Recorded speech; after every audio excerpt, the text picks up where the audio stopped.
So what we're going to do is, again, we're going to make sure our hammer strut's in the middle there, just like that. And we're going to push the mainspring housing up. And as we push the mainspring housing up, it's going to grab a hold of that hammer strut, but we're also going to retain the grip safety at the bottom.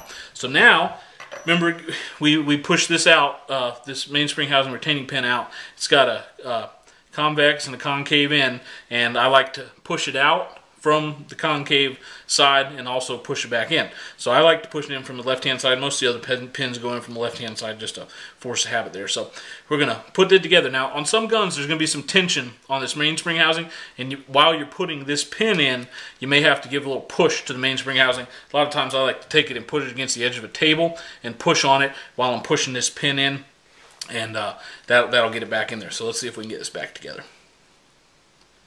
Now, what I might have to do is I'm going to push down on the table. Actually, that one's in a little bit too far. So what I'm going to do is just push that pin in. Now, some guns, you may need to, like I said, you may need to push the mainspring housing in or out to get it all the way in there. So just like we did when we tapped it out, we're going to tap that mainspring housing retaining pin back in, okay? And I'm just using this punch again, and very lightly, don't have a hammer. I've got a multi-tool. And it'll go right in there, and you'll see it kind of center itself, because remember I showed you that little notch in that pin where it holds it down. So we're going to put the detent back in. Now remember, this is it's got two ends, okay? This end, hopefully you can see it's got a step in it. That's the end that needs to go in first. That keeps this whole system from going forward too far. This detent has a little step in it. This one doesn't. The longer end usually goes towards the back. The shorter end and the one with the shoulder on it goes towards the front. And we'll put that in. Alright, that's in that position. Now, remember, when we took the thumb safety out, the hammer had to be cocked, right? So, same goes for putting it back in. We're going to go ahead and cock the hammer, and that's going to allow us to put the thumb safety back in. Now, the other thing we need to remember here is that when this thumb safety goes back in, this detent needs to be depressed. See how that moves in and out? That detent rides right along the front of this thumb safety. So that detent needs to be in there, allow the thumb safety to go completely down flush with the frame. My personal preference is use this little no more stick, and you can Brownell sells a part that's something to depress it, but I think this works better. So what I like to do is get the thumb safety lined up, and with the grip safety, get those two parts, get it started in there. Make sure that hole's lined up there.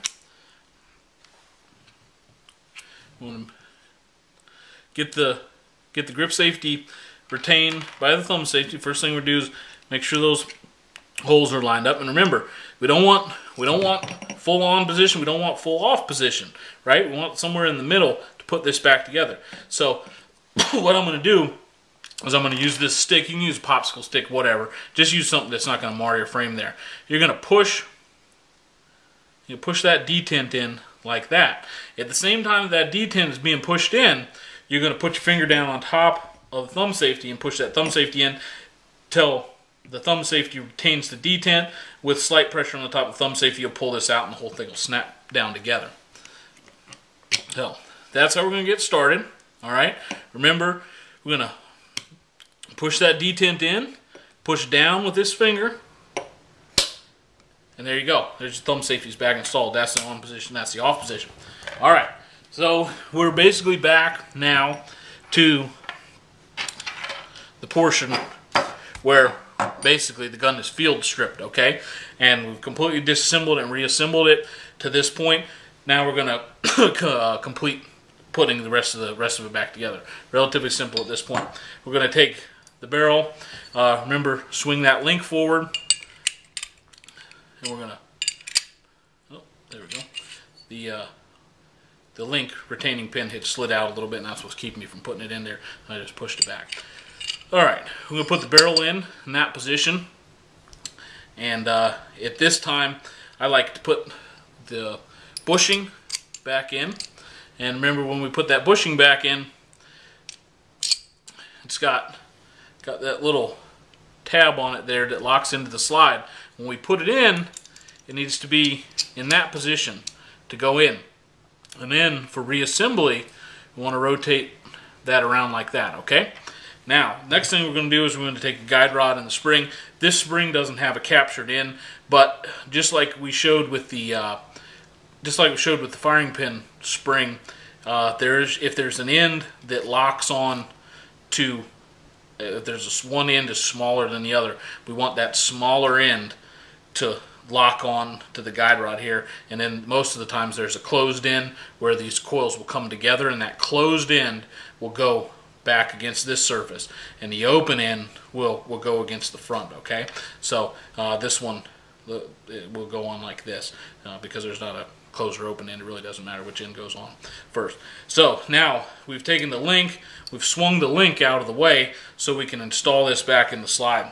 Put the spring through the front and put the guide rod back up against the barrel lugs there. Now that we have the guide rod and spring installed in the slide, we're going to put the slide onto the frame. Now, the link needs to be in the downward position so that when you put the slide on the frame, the slide stop goes through the two holes in the frame, also goes through the link in the middle. And to do that, I like to, we don't want to have it like that because you're never going to get your slide stop in. What I like to do is put it in that position, hold everything together, go ahead and slide it on the frame. Just like that. And what you can see is, you should be able to see down in there, you should be able to see all the way through it. And that link is right in there. And what we want to do now, just in this position, once we see that link through that hole, we're going to put the slide stop into that hole. Now we're not going to try to put everything together yet, because remember, we need to line up this disassembly notch with the top of the back of the slide stop here. That'll allow us to put the slide stop all the way in. So what we need to do, bring this back here. Now this is where a lot of guys end up getting themselves in trouble because they end up trying to force this slide stop back into position, and they end up putting scratches all over the frame. This one looks like it has one or two, but the real easy thing to do is go find yourself a business card or a thick piece of paper or whatever the case may be. I'm just going to take a piece of paper right here, and what we do is we take that piece of paper and we put it underneath there, okay? And that paper is just a barrier between the slide stop and the frame, so we don't monkey anything up. And we get this all lined up right here, all right? And all we do is we put downward pressure against the paper and push that sucker, slide it up a little bit. Now we're going to remove our piece of paper, put that in right there. Now we don't have a monkeyed up frame or anything. It's all back together. So last thing we need to do is put the slide in the forward position.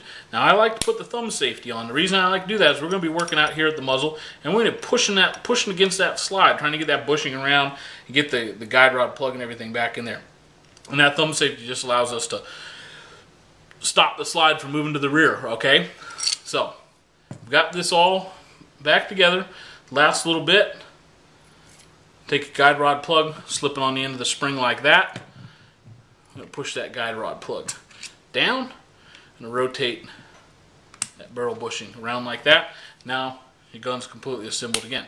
And what we need to do now is we need to just make sure everything's working properly again. Make sure the gun's clear for sure. Okay. Make sure that when the gun is clear, that if we pull the trigger and we're not depressing the grip safety, the trigger doesn't go, right? Keep the gun aimed in a safe direction. Make sure we don't have any problems. Now we want to make sure that the gun does fire with the grip safety depressed. Okay. We're going to depress the grip safety. We're going to pull the trigger. The gun would go off there around the chamber. Again, we're going to check the gun, make sure that it's clear, visually inspect it, and now what we're going to do is we're going to make sure that the gun doesn't fire with the grip safety depressed and the thumb safety in the on position. So we're going to depress the grip safety, we're going to pull the trigger.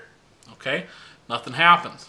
Guns, the thumb safety is operational at this point. We want to depress the grip safety with the thumb safety engaged, pull the trigger, nothing happens. We want to take the thumb safety off, and we want to cock the hammer back just a little bit and listen.